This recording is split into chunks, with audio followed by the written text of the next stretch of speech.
Okay, fish on na naman mga sir. Medyo malakas-lakas, malikot-likot. Sabi sa inyo, ganun lang ang gawin ninyo. Ah, okay. Good size again. Roho na naman. So, pangatlo mga sir. Di talaga tayo binibigo ng mga pain natin, ano. O kaya, pangatlo mga sir. Medyo malakas-lakas tong isa na to. Ayan, relax ka muna dyan. So, ganun lang talaga magandang gawin, no? Magbilog kayo ng maliit na pamain. Kung masa pamain nyo, ha? Tapos tusok nyo lang. Nakadali na rin ako ng ulang sa ganitong pamamaraan, eh. So, kaya tested ko na to. Hindi ko to isi-share kung hindi effective, no? Siyempre, yung mga effective lang ang isi-share natin dito sa YouTube channel natin. Para naman kahit papaano, may nasi-share ako sa inyong kagaguhat. Yan. Taw-taw lang ulit tayo dyan. Tapos, upo-upo lang. Ayan, may strike na naman. May strike agad. Napakabilis talaga pagka ganun yung pamain nyo. May strike agad eh. May kumukuha agad sa pamain eh. Kaso natigilan. Yun lang, mabilis siya makuha. Kasi nga masa, di ba? So, pain ulit. Hanggang sa ano, may natira pa palang isa oh. Hanggang sa mahuli nyo siya. So, painan pa natin tong isa. So, nakakatatlo na ako dito sa gilid na to. Ayan.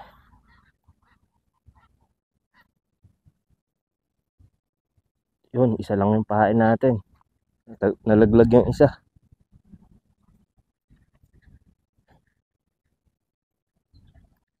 Fish on na naman mga sir. Halika na dito, lumapit ka na. Huwag ka na lumaban. Okay. Pang-apat, the good catch. Shit. Talaga namang pagka binibenas ka nga naman. Gedli-gedli lang mga sir. Hindi mo na kailangan bumato sa malayo. Okay. Okay na okay. Painan natin ng malaki-laki. Baka may malaking naligaw. Kakataw-taw lang. Kakataw-taw lang. Meron agad. Pang-apat. Sobrang saya talaga mag-fishing mga sir. Yan. Taw-taw lang tayo dyan. Kagatin agad dyan. Nilulubog agad nila eh. Hindi ka man lang may inip mga sir pagka ganito. Ganito gawin nyo sa taw-taw nyo. Kahit wala kayong bulate mga sir, basta may masa kayo, hindi kayo masisiro. Okay, palag-palag ka lang dyan. Apat na kayo doon, may mga kasamahan ka doon.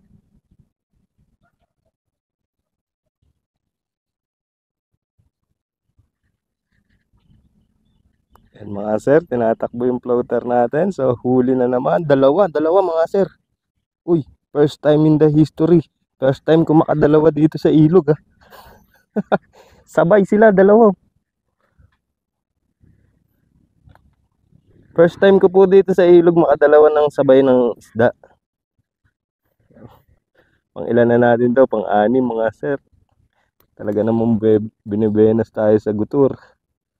So dalawa sila sabay. First time. First time ko makahuli ng sabay dito sa ilog. So ngayon lang yan. Ngayon lang ako nakahuli ng ganyan. Dati hindi naman ako nakakahuli ng dalawa eh. So ibig sabihin nandito na yung mga isda sa gilid. Talagang tumambak na dito sa mga hinagis kong pagkain dito. Mga pamain. So pag magpipishing kayo, ganun din ang gawin nyo. Para alam nyo yun, maglapitan sa inyo yung mga isda. para maglapitan sa inyo. Ganun ang pinaka-the best nyong gawin, no? So, ibig sabihin, napakadami nila dyan kasi nagdalawa sila sabay pang kumagat. O, sana makadali pa ulit tayo. So, pang-anim ko na yan. Pang-anim, mga sir. Ayan. Ayun pa yung apat. So, sana makadami tayo para all goods na all goods, mga sir. Pag uwi natin, meron tayong kakainin habang nag-e-edit, ano? Napakasarap kasi pagka nag-e-edit ako, kumakain ako ng isda eh. Sabay ko yung ginagawa. Talagang sobrang solid. Malasang malasa pa yung ganyang isda habang maliit pa. Ayan, may kumagat na naman. Uy, shit. Kita nyo naman mga sir. Sabi ko sa inyo eh. Andyan lang sila sa gilid. O, pampito na natin yan mga sir. Pampito. So, taw-taw pa tayo dito. Nakita nyo yun? Kakagat pa lang ha. Ayan, walang putol yung video na to. Walang cut to mga sir. Kakaahon ko lang ng dalawang sabay. May kumagat agad. So, nandito sila. Nakatambak sila dito. For sure. Siguradong marami pang kasamahan dyan yan. So, tatlo na yung isda. Tatlo. Tapos may apat doon. So, bali 7 na. Kunin ko lang. Tatali ko. So, dito meron tayong 4. Ayan. Nandito yung 4. Mga sir, pakita ko lang. So, puro good size siya mga sir ha. Alam nyo dito, kapag ka nakahuli kayo ng isda dito, tapos nirelease nyo. So, useless lang yung pag-release nyo mga sir. Sayang lang yung pinakawalan yung isda. Kasi, alam nyo yan, makukuryente din yung mga yan. So, tayo dito, magka-catch and release tayo. Pag-aaralan natin yan. Kung mapipigil natin yung mga nangunguryente. Kaso mukhang hindi natin mapipigil yun eh. Kasi hanap buhay nila yun eh. Pero may batas na bawal ang electric fishing. No? May batas. So kung makakahingi tayo ng tulong sa pagbabawal, so mababawal natin sila kung may tutulong sa atin. Kaso kung ako lang, ako po, hindi makikinig sa akin yung mga yan. Sigurado ako, hindi makikinig yun. Pagtatawanan lang ako nun. So meron na tayong mabigat na mga sir. 7 pieces na isda. Yan. Napakabilis lang mga sir. Isang tambak.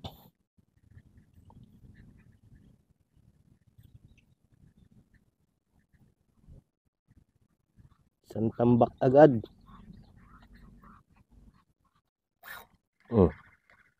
Okay guys, dito fish on tayo. Napakaswerte naman nating nilalang ngayong araw. Okay, come here baby. Okay, good size mga sir. Good size. Sinetap ko to kasi alam niyo yun, makagat niya yun eh. Kaya sinetap ko na rin tong isa kong rod. Di ba kanina naputol to? So, yan. Relax ka lang dyan. Sobrang strike kasi ngayon kaya sinetap ko na rin tong pangawil natin. So, puro good size madadali natin dito. Kasi kaya makagat niya yun, walang buwan kagabi. Alam niyo yun? Ganun yun eh. Hindi sila nakakain kagabi. Kasi yung buwan kagabi, sa Amerika. Nag-eclipse. Yan. Good cast lang, good cast. Tapos tusok lang natin dyan para hindi siya tangayin. Saan na isda ako? Ang ilan na to? Ang 8. Ang 8 na to mga sir. Tali lang natin siya dito. Okay guys, fish on again. Fish on. Okay, pang-siyam. Pang-siyam na natin to mga sir. So very nice, very nice. Pang-siyam. So mukhang mabubura natin record natin yan. No? Meron akong record na 12 pieces eh. So burahin natin yun ngayon. Pipilitin natin palitan yung record natin na 12 pieces. Kaso lang, isang rod lang ang gamit ko nun. Ngayon kasi dalawa, isang taw-taw saka isang may reel. No? Yung gamit ko nun yung Go-Chur Flame eh.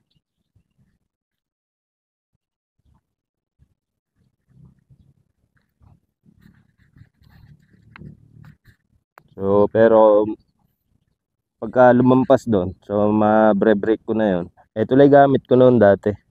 Nung nakahuli ako ng 12 pieces. O sana makahuli ulit tayo.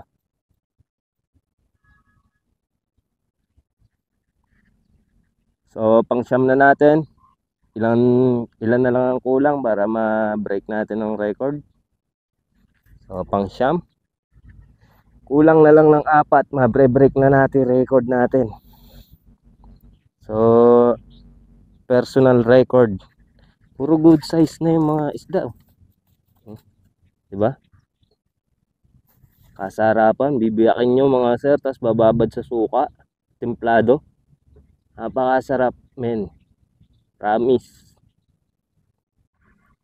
Oops, fish on mga sir. Uy, mabigat-bigat tong isa na to. Mukhang good size to mga sir.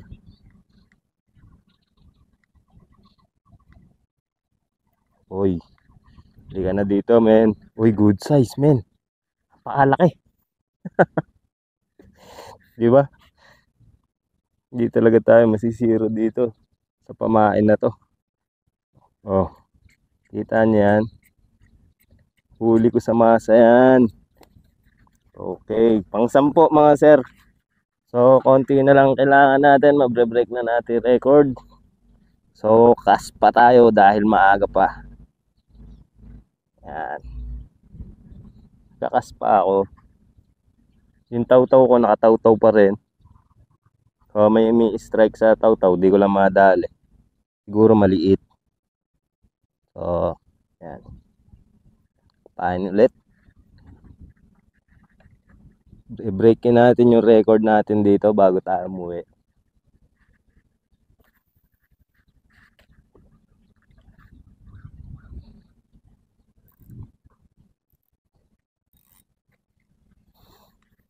Biglang hinila eh. Nakaupo lang ako dito. Biglang hinila. Okay, fish on again. Fish on. Ba't ganun? Parang na-unhook. Yun, nandito pa. Sumusunod lang pala. Okay. Pang ilan na to? Pang 11 mga sir. No? So, mabre-break talaga ata natin. Record natin ngayon. Ayan, pang 11. Are. Konti na lang. Konti na lang. Mabre-break na natin. Yun nga lang, hindi natin na-break sa isang pamingwit lang, no? 2 pamingwit yung gamit natin. Pero okay lang. At least, alam nyo yun, mabibreak natin yung huli natin. So, sa mga susunod na araw, break din natin ulit yon ng isang pamingwit lang ang gamit. Kaso mahirap yun. Kasi talagang makagat nun eh, nung nagawa ko yon. Talagang sobrang kagat. Yung kasi matumal. Sobrang tumal.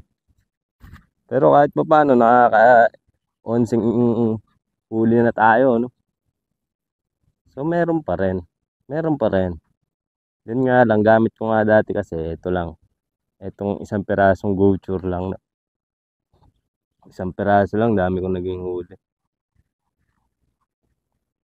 Ngayon, dalawang rod. Tag-ilan na ba yan? Hindi ko na mabilang kung ilan. So, huli ko sa taw-taw, saka dito. Asang pamain ko, yan. Masang, walang kamatayan. Nakita nyo na may mga isda, buhay na buhay. So, pang 11.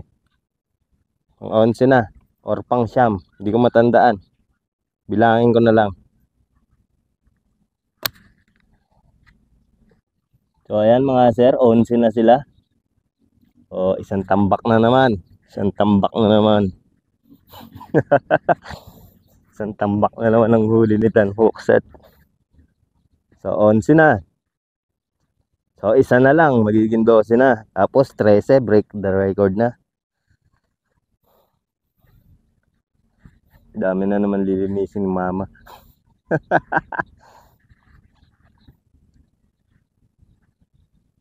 Tagal kumagat. Gusto ko na ma-break yung record natin.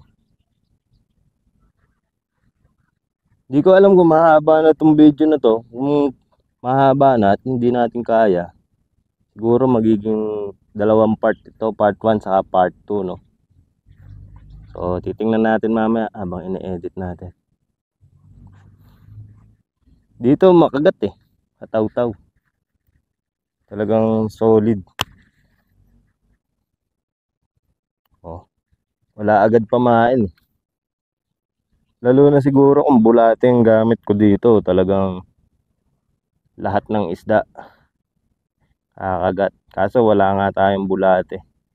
Try natin mag-farm ng bulate pagka nagtag-ulan na. Mag-aalaga tayo, no? Para meron tayong bulate palagi. Kasi minsan yung masa hindi rin makagat eh. Mas makagat yung bulate talaga. Ang daming imi-strike sa bulate. Lalo na yung ulang. Dito kasi isang beses pa lang ako nakahuli ng ulang sa masa. Hindi pa nasusundan. Nakachamba lang ako ng isang beses. Ayan, may mi-strike na agad sa atin mga sir. Talaga ma-strike sa gilid. Ubusin ko na lang itong pamain ko na to. Ma-strike talaga sa gilid. Kaya nga lang, siguro sobrang liliit. Di man mga hipon, ulang yan, ganyan. Marami ditong mga hipon, mga ulang, mga sir, no? Kaya pagka namimingwit kayo dito, napapansin nyo, ma-strike. Kasi talagang maraming kumakain sa mga pamain. May mga hipon, ganyan, mga ulang. Kung ano-anong mga species dyan na mahirap hulihin, no? Yung ulang lang napakahirap hulihin eh. Talagang mahirapan talagang hulihin yung ulang. Pero ma-strike siya. Napakadaming imi-strike na ulang. Yung mahirap anuhin, hulihin yun, mga ulang yun, mga ganon, mga hipon. Lalo na pag nagpapain kayo ng mga bulate, ganyan, mga isaw. Pansin nyo, mga nakaipit dun yung ano eh, pag retrieve nyo, naging cream dory hunting. Kapag retrieve nyo, mapapansin nyo may mga nakatusok na ulang. Mga naiipit. Kasi talagang napakadami dito. Naglalagay kasi ako ng net dito. Talagang isang gabi lang, kinabukasan, napakadami ko nahuhuling hipon. Mga ulang. Sobrang kapal. Saka malalaki ah. Talagang malalaki yung mga ulang dito. Kaso nga lang, hindi ko naman binablog yun. Napakain ko lang sa bata. Favorite ng bata yung mga ganong pagkain. Ayan, may mi-strike. May mi-strike na naman sa atin mga sir. Lunukin mo na agad para maging 12 na yung huli ko. Ayaw pa lunukin ah. Mukhang pahirapan talaga magbura. Baka mamaya nito hanggang 11 lang yung huli natin. Hindi natin malampasan yung 12. Ako, sayang naman. Konting oras na lang tayo dito eh. Sana naman mabura natin yung record na yan. May strike sa floater oh. Sobrang da, sunod-sunod yung strike eh. Yan guys, fish on. Fish on. Pan 12 mga sir. Ah, good size. Yan, pang 12 na natin. So, isa na lang, break the limits. Isa na lang, mabubura na natin record. So, tauto pa tayo. So, pang 12 na yan mga sir.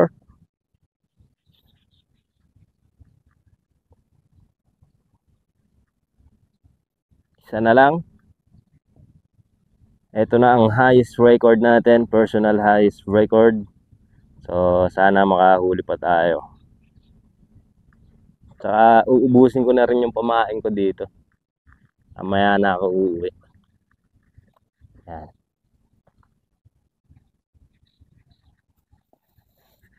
Sana kagatan agad.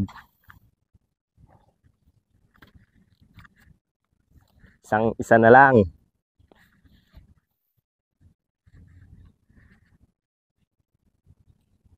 Likot to. Gusto pa lumangoy, wala na sa tubig, gusto pa lumangoy. Sira ata ulo ng mga nauhuli ko. Andito yung mga huli natin. Yan. Isang tambak na sila dyan guys. Ano? Isang tambak na karpa. Wala akong dalang tali eh. Nasa kapatid ko yung tali.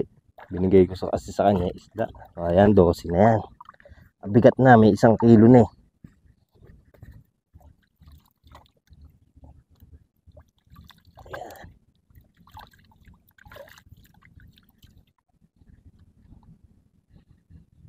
Nagtambak ang isda.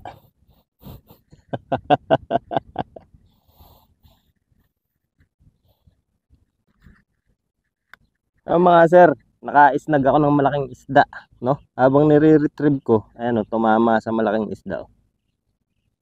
Sabi ni, kala ko may huli kasi may pumalag. So yun, ano tayo ng malaking ng kaliskis. Wait lang. Galin natin. Ayan oh, bumaon sa hook. So malaking karpa to mga sir. Malaking karpa na to. Ganitong kaliskis. Nakakaisnag din pala yun. Kung malaking hook yung gamit ko, babaon eh. Kaso maliit lang. Sa kaliskis lang tumama. Sayang.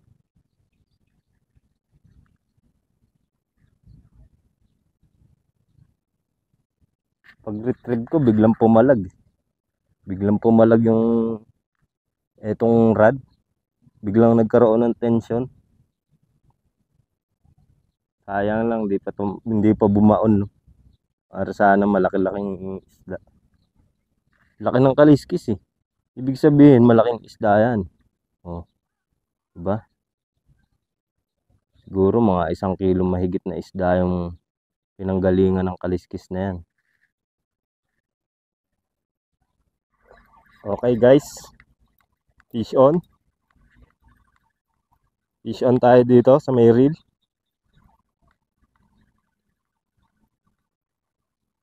Asan ka na? Yun. Okay. Okay, pang 13 mga sir. Siyempre, good size. Oh, di ba? Pang 13 mga sir. Break the record. Okay na. Nabura ko na i-record ko. Kaso nga lang, may pain pa tayo dito. Saka alas 3 pa lang. So, papain pa ako. Malay nyo, madagdagan pa. Diba? Kasi natin yung mga ganyan eh. Yung madadagdagan yung kwento mo. Kwento mo sa pagong. Okay. Naka-13 ko. Kala ko mahirapan ako magbura ng ano na yun. Kala ko hindi ko na mararanasan yung ganong karami ulit. Pwede pala. Pwede palang maranasan pa ulit. Okay na mga sir. Pantresing isda. Ayan. Good size. Siyempre. Pantrese. So, sana madagdagan pa. Napakasarap. Napakadami nating napakadami ko ng huli. So, try nyo na yung pamain ko na yun. Try nyo na yun. Sigurado, huhuli din kayo ng madaming ganito. So, yun, natapos na ang ating maghapon ng fishing mga sir. Gusto ko pa sana magtagal. Kaya lang, yung camera natin is lobat na. Dati nakakapagtagal ako dito, naabot pa ako ng gabi. Kasi may source of energy. Ngayon wala eh. Wala tayong energy ngayon. So, eto lang naman ang huli ko. Yan lang naman.